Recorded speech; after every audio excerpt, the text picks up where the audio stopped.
మరి ఇప్పుడు పైరసీ జరుగుతూ చూస్తున్నాం కదండి. పాపం మన ప్రొడ్యూసర్ గారు ఎంతో డబ్బులు పెట్టి ఎంతో కష్టపడి అప్పులు గిప్పులు చేసి భార్యలు పుస్తులు కూడా తాకట్టు పెట్టి సినిమాలు చేస్తున్నారండి. కోట్లు పెట్టి సినిమాలు చేస్తున్నారండి. ఈ మధ్యన పైరసీ ఎక్కువైపోయిందండి. ఇప్పటి నుంచే కదండి, ఎప్పటి నుంచో ఉంది పైరసీ. సోషల్ మీడియా వచ్చిన తర్వాత ఇంకా ఎక్కువైపోయిందండి. అయితే మన సజ్జనార్ గారు నిజంగా సార్ మీకు దండం పెడతాను సార్. నిజంగా మన రవి గారిని పట్టుకున్నారు. అలాగే ఈయనే కదండి, ఇంకా ఉన్నారు, చాలామంది ఉన్నారు. ఇంకా వాళ్ళందరినీ కూడా పట్టుకోవాలా. ఇది చాలా తప్పండి. పైరసీ చేయడం వల్ల చాలా కుటుంబాలు బలైపోతున్నాయి అంటే నిజంగానే చాలా బలైపోతున్నాయి. ఎందుకంటే ఎంతో కష్టపడి అంతే కదండి.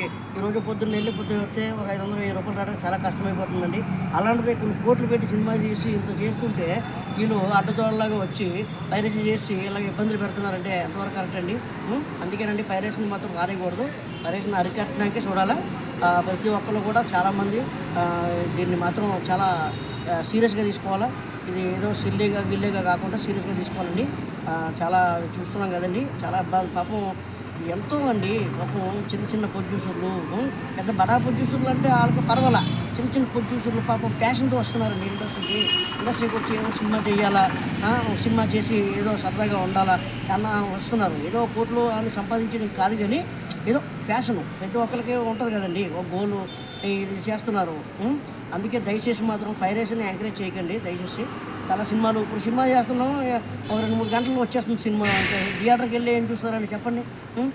సెల్ ఫోన్లు అందరి దగ్గర కూడా సెల్ ఫోన్లు ఉన్నాయి. చిన్నపిల్లల నుంచి పెద్దల నుంచి చిన్నపిల్లల వరకు అందరి దగ్గర కూడా, ఆడుకున్న వాడి దగ్గర కూడా సెల్ ఫోన్ ఉంది. ఈ రోజుల్లో టెక్నాలజీ వచ్చింది.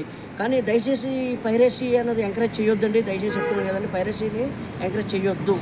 100% పైరసీని ఎంకరేజ్ చేయొద్దు. ఇప్పుడు ఐబొమ్మ రవి దొరికింది కదా, ఆయన ఇది కరెక్ట్ కదండి. మీరు చేసిన పని చాలా తప్పండి. అది తప్పండి. మీరు కావాలంటే మీరు కొనుక్కొని ఏదో చేసుకోవచ్చు తప్ప మీరు ఇలాగా అడ్డగోళంగా దొంగతనంగా ఒక చేసి మీరు ఎలా పెడితే థియేటర్కి ఎవరు వెళ్తారు చెప్పండి? సామాన్యులు ఎలా వెళ్తారండి? టికెట్ రేట్లు అన్నారా, ఎక్కువ ఏం పెంచలేదు కదా. మామూలుగా టికెట్ రేట్లే కదండి. మీరు టికెట్ రేట్లు ఎక్కువ పెంచారా అన్నానికి పెంచలేదు కదా. టికెట్ రేట్లు ఎక్కువ పెంచినప్పుడు మీరు చేయండి. టికెట్ రేట్లు తక్కువ ఉన్నప్పుడు కూడా మీరు పైరసీ చేస్తున్నారంటే ఎంతవరకు కరెక్ట్ అండి? తప్పండి అది. రవి గారు తప్పది, చాలా తప్పండి. మీరే ప్రొడ్యూసర్ చేస్తే మీకు ఎలా తెలుస్తుంది? మీకు ఆ బాధ ఏంటో మీకు గుచ్చుకోలేదు కదా. మీకు గుచ్చుకుంటే తెలుస్తుంది ఆ బాధ అంటే ఏంటో. తప్పండి. మీకే చెప్తున్నాను రవి గారు, మీరు ఎంకరేజ్ చేయొద్దు. అలాగే ఎలాంటి రవి గారు లాంటి వాళ్ళు ఎంకరేజ్ చేస్తున్న సామాన్య ప్రజలు ఇంకా ఉన్నారు, చాలామంది పీపుల్స్ ఉన్నారు. దయచేసి మీరు ఎలా ఎంకరేజ్ చేయకండి.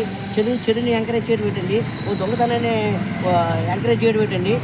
ఎంకరేజ్ దేనికోసం చేయాలా? ఓ మంచి పని చేస్తే ఎంకరేజ్ చేయాలా, అంతే కదండి. మంచి పని చేసిన దానికి ఎంకరేజ్ చేయండి, చెడ్డ పని చేసిన దానికి కూడా ఎంకరేజ్ చేస్తారండి. సమాజం ఎక్కడ పోతుందండి?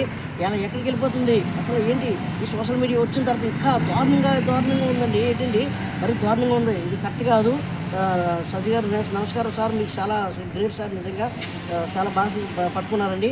ఇంకా చాలామంది ఉన్నారు, రవి గారు అనే కాదు, చిన్న పైరసీలు రేసుల్లో చాలా ఉన్నారు. చూసాం మొన్న పవన్ కళ్యాణ్ గారు విన్నాం, చూసాం కదా. రక్తం 2 తారీఖు పాపం 40 నిమిషాల సినిమా పైరసీ చేసారు. పైరసీ చేసిన తర్వాత పాపం ప్రొడ్యూసర్ గారు ఏంటో ఏమన్నా జీవితం ఏంటో ఎలాగైపోతుంది, ఏంటి అప్పులు చేసి పెట్టాను ఏంటి అంటే పవన్ కళ్యాణ్ గారు మాట చెప్పడం వల్ల పాపం చూసారు, సినిమా సూపర్ హిట్ అయ్యింది.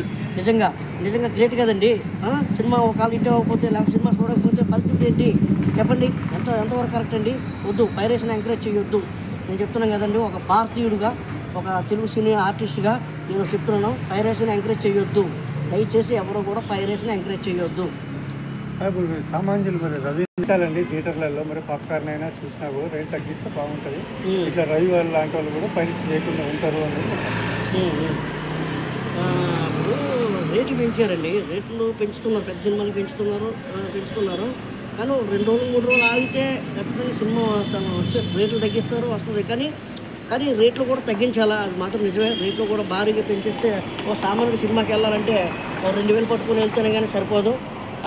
అది కూడా దృష్టిలో పెట్టుకోవాలండి గవర్నమెంట్, పీజీ గవర్నమెంట్, మన రావత్ రెడ్డి గారు, సీఎం గారు సార్, నిజంగా మీరు దృష్టిలో పెట్టుకోవాలి. అలాగే చంద్రబాబు నాయుడు గారు కూడా, ఏపీ గవర్నమెంట్ చంద్రబాబు నాయుడు గారు, డిప్యూటీ సీఎం పవన్ కళ్యాణ్ గారు, ఈ చాలా పోలీస్ డిపార్ట్మెంటు, మీడియా అందరూ కూడా చెప్తున్నానండి.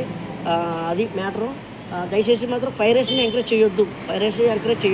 అదే నేను చెప్పాల్సింది. ఏది సివియరా?